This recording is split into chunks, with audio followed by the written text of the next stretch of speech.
Hello and welcome back to some World of Tanks. Today we're going to take a quick look at the infamous Tier 8 French heavy tank, the AMX 5100. Well, I guess we can use the term heavy tank lightly. But anyways, let's take a little bit of a look at exactly, well, kind of the history and the designing of the AMX 50 first of all. The AMX 50 official designation of the AMX 50 was a French heavy tank designed in the intermediate post-Second World War period. It was proposed as, in succession, the French medium, heavy, and main battle tank. Now this is kind of, keep in mind that this is post-World War II, this is kind of at a time where, later on and whatnot, the idea of the main battle tank kind of started to come out. This was an idea that, essentially, why have heavy tanks, medium tanks, and light tanks when you can have one tank that fulfills all the roles adequately enough? It saves you costs, and it saves you not only money, but in terms of like having to build everything and whatnot. You could see that, for instance, like the M48 series, M48 Patton and whatnot, even after like the M103 and all that. And even with the Russians, with like the T-62A going on to like the T-70, T-72 and whatnot. That's kind of when the main battle tanks started to come about after World War II. But anyways, it was to suffer cancellation, sorry for my voice, in the late 1950s due to unfavorable economic and political circumstances. Now, this is France in the late 1950s, early 1950s even. They weren't doing that well, and honestly the project didn't really make sense for them to do at the time. But anyways, this basically was kind of, the AMX 50 design was taken from the M4 French design, which was really inspired by the German Tiger and Tiger II and whatnot. Now granted, France didn't really build many of these tanks that I'm talking about. These are more or less tanks that they designed and tried and built some prototypes, so quite frankly, none of these tanks were really mass-produced, just something to, as a word of note. Now, something that a lot of people realize, actually, something I do want to say is that AMX and Samua are actually two different companies. That's why I have the AMX series and like a Samua series. So, essentially, they were trying to compete with Samua, so they came up with the AMX 50 design. Now, as a little word of note, there's not much information on the 5100. I have a lot of information on the 5120mm, but they're a little bit different. But I will say that essentially the AMX 50 project, which essentially is, it started off with the AMX 5100. There was technically another prototype with a 90mm, but it didn't really go much of anywhere, and that's where the AMX CDC came along, which was technically a tank destroyer, but that's a whole nother thing. So essentially it came around in the late 1940s, early 1950s. It was kind of a response to a lot of the German designs, a lot of the Russian designs. It was mostly featured to try and be a fast tank that was very mobile, had a very good gun. And they were willing to forego some armor because at that point they thought it was worth it to forego that. Now granted, the armor on this thing in real world standards isn't that bad. But in that time period, 90mm of front hull and front turret, even with sloping to effective to be 110 to 120, even sometimes 140, you're talking about facing things in this era like T-54 Lates and T-62s. They're going to go right through you. So the armor wasn't really a concern. However, anyways, in the later development in 1953, they started to arm it with the 120mm gun, which you see at Tier 9. It was a response to the perceived threat posed by Soviet heavy tanks such as the IS-3. Now, the IS-3 was actually a big concern to the West because it was a tank design that, well, quite frankly, was really good. It was a really well-designed tank, rated not for crew comfort, but that's typical Russian design. They don't really care about the crew, they care about the effectiveness of the tank. And, quite frankly, it was a somewhat terrifying-looking tank. It had a nice, big 122mm BL9 and really effective armor. And so, this tank was mostly built to try and compete with it. Now, granted, if you look at the front, the flat front hull on it, that's where the AMX 5120 came around with that pike nose on the front. That's where it was inspired by the IS-3. But anyways, the armor was also increased on the 5120, and it ended up bringing up the weight to 59 tons. Now, the AMX 5100 is actually around 50 even, if you have it full of equipment and whatnot, or 49-ish depending. So it's not exactly the heaviest tank, but they kept trying to add armor to it. But from 1954 and 1955, this type was made even heavier, creating the Surberland version, the AMX 50 up-armored with a lower turret and a higher hull, with a pointed glacis like the IS-3, bringing weight to about 64 tons. Now, as we all know with what the Germans did, the minute you start adding weight and adding everything else and not replacing other components, things start to become unreliable. So they end up having to replace the suspension and a few other things, the transmission, and then they decrease the weight back down to 57.8 tons, but it still didn't really help that much. So then they finally decided to put a 1,000 horsepower engine in it. So from 1955, a special design team, Group M, brought over from Germany, incorporated the AMX factory to solve them. Group M, obviously a German company, they designed. You see a lot of the early mid-tier stuff, German stuff, is actually designed by them. Optimistically, it was that time projected the maximum speed could eventually be increased to 65 kilometers an hour. In the end, only a total of 5 complete AMX 50 prototypes would be constructed, including the final hull. So, it is a tank that I would say historically would have been a relatively effective tank. The only issue is your armor isn't going to save you that much. It's not going to be a tank that you're exactly going to feel very safe in. But let's get back to the World of Tanks. So in World of Tanks, this becomes a tank that really, for the tanks that it sees, it's actually quite effective. This isn't a tank that's outmatched very often. At 1,400 hit points, healthy amount of hit points for Tier 8. There are some that have more, like KV-4 and Tiger 2, but they're also heavier. Now, at 850 engine horsepower, the 51 kilometer top speed, you are more than maneuverable enough. You're basically a really fat medium tank. Now, 30 degrees traverse speed, it's not bad. It technically has a classification of a heavy tank, so it's not going to be the best traverse speed, but it's not bad.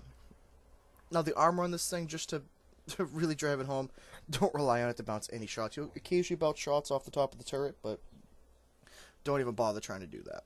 Now, the gun performance on this thing is actually really quite good. I am a big fan of the gun performance on this tank.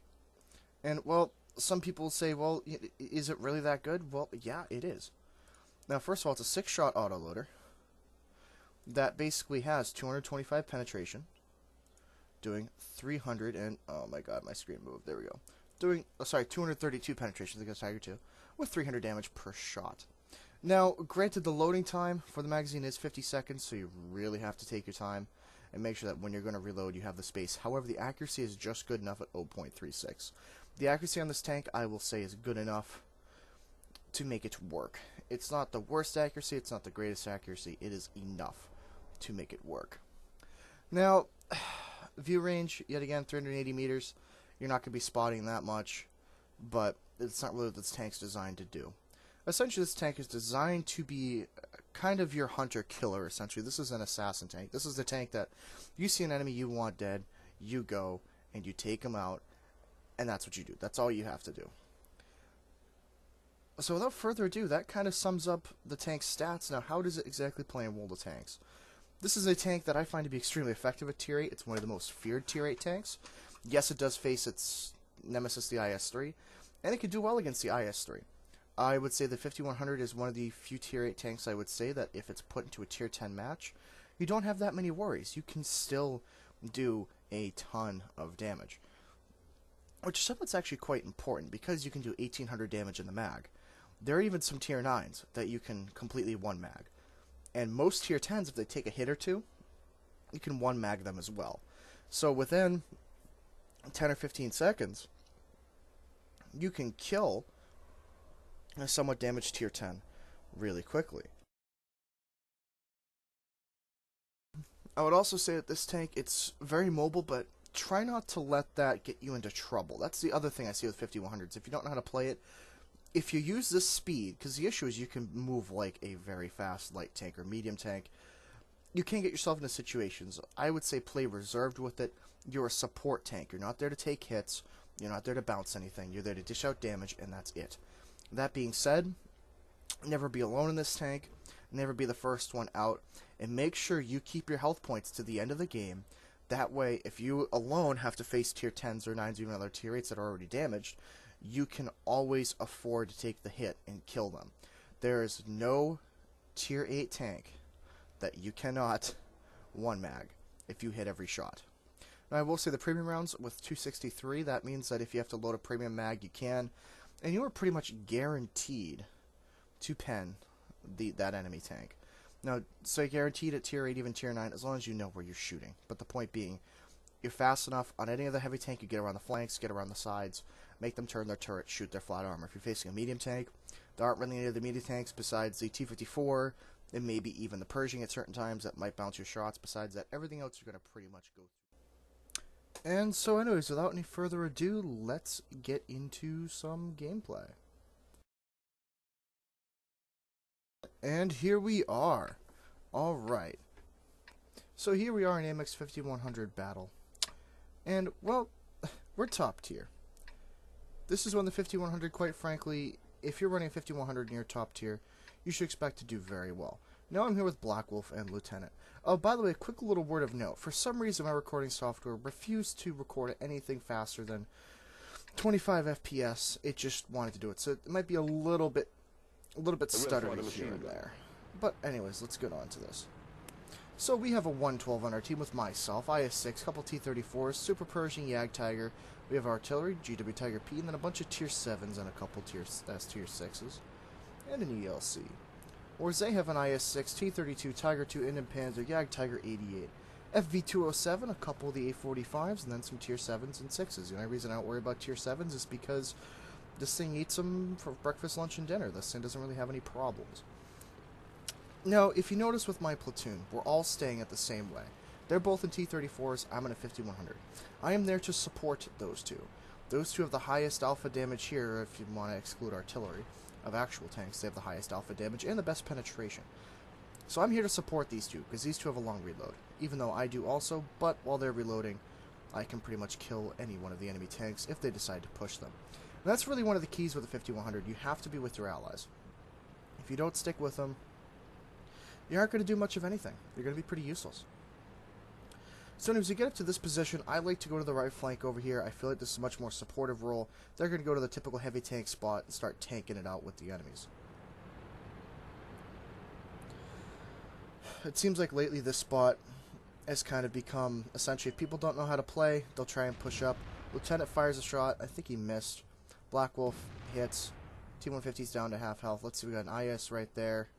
We have an A-45 over there, the other side of here. So I'm figuring I'll pop over. I'm going to try and provide damage when the opportunity comes around, essentially.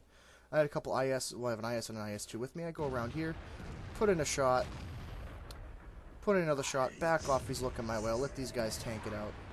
And now that IS is down to a one-shot. And now there's actually several tanks over here. Now this is one you can do quite well. You look for tanks, start looking towards you, put another shot in the Tiger 2, put another shot in the Tiger 2, keep backing off. Alright, so we're at over 1,000 damage. There's a T-43, still got a couple shots left. Let's see, can we hit him? And we look in, one shot, another shot, and he's pretty much all set. We did about 1,600 damage that bag. Had a few low rolls, but that's what typically happens. And this tank, I know it sounds weird, but I never try to finish off tanks. I try to do as much damage as I can and get all the enemies down to a low health situation. But anyways, it looks like Lieutenant and Black Wolf are doing well over there. They're kind of just tanking it out over there. And absolutely ripping it up. So I'm just sitting here on the reload and letting these two IS-2s go around. These two could have pushed around, but they just kind of kept, hanging out there, not doing much. Not getting it eventually. So I'm almost reloaded. I'm getting there. I know you guys might get dizzy, but I zoom around a lot. That's how I just maneuver. That's how I like to look. I like to keep as much information as possible. Alright, I'm loaded up. And let's start laying into these guys. IS, you're done. There's a T-32. Oh boy. One in the ass. One in the side. One in the side to track him. One more on the side. Now he finally looks my way and realizes, oh, there's someone over here. And set him on fire, and he's done. By the way, that sound mod is a Top Gear sound mod, because I'm a big fan. So we're at 3,600 damage, we're at 2 kills, and we are winning 7-1. Now I feel bad for the enemy team, these guys kind of get rifle stopped. But that's what happens when you don't control the center of this map. Here's the issue, is up where we're at, up here on the DE line, you either have to push there, or push the south around the HG, a GH, or even J line. You have to. If you stay very stagnant, you're usually going to lose. And Black Wolf just gave me a little bit of a tap there. Anyway, so now we're winning 9-1. We have 11,000 hit points left. They have 5,000. They know they're going to lose. But, well, can I get any more damage in? And here's where the autoloader comes in handy. Quite frankly, I see a tank over there. It's an Indian Panzer. And let's put in 1, push forward. Let's put in 2, push forward a little bit more. Bang. That's another kill. Now 4,100 damage. Alright, 3 kills, and we're doing pretty well. I know Lieutenant Blackwolf, they both did a really good job, by the way, in this game. I think they each did like 1,500, 2,000 damage, something like that. They both also did quite well. That's the thing about this tank. If I didn't have those two there, this would have been a lot more difficult. So having a good platoon always helps, and I always really encourage that. Oh, here's the Ag Tiger. Now, I'm not going to engage him at this distance, because, well, I would rather not. It seems a little sketchy. Let's get up here in the buildings. And let's engage at a better spot.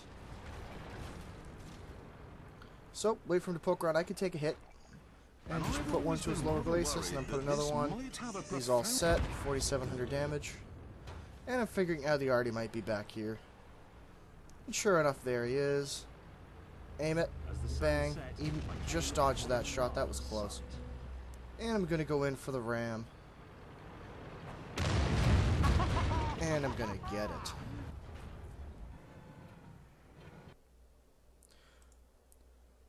And that's kind of the game, really.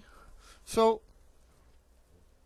overall, I would say with this tank, well, it's a pretty simple conclusion. It's that this is a tank that is really quite effective, and it's a tank that everybody should really respect. This isn't a tank that you can just kind of write off and think that it's not going to do much damage. If anything, try and take these AMX 5100s out of the game early on. This is yet again kind of what I say a lot about a lot of the light tanks, is they're really critical getting out of the game early on, simply because in the second half of the game, that's where tanks like this become even more dangerous, especially when they can face enemies that are really weakened, that are already damaged, that already have a tough time. This tank really thrives on the one-on-one engagement, and granted, this thing can handle multiple targets, as you guys saw, but really from what I found, again, it can handle one target at a time and kill them. Just try and keep those kills racking up, or keep the damage racking up, and you usually will win. But anyways, that's my assessment of the AMX 5100. This was a bit of a longer review than usual, but I felt it kind of needed it. It deserves it. I've really grown to love this tank. Granted, I find that I sometimes have a lot of teams that have no clue what they're doing, so will lose the match, but that's why I've been trying to platoon with this tank more, but finding even better results with that. So alright, that's my review, my assessment of the AMX 5100. Thank you very much for listening in and watching. Give me a like, give me a comment, subscribe, do whatever you feel like doing. And thank you very much for watching, and I shall catch you next time.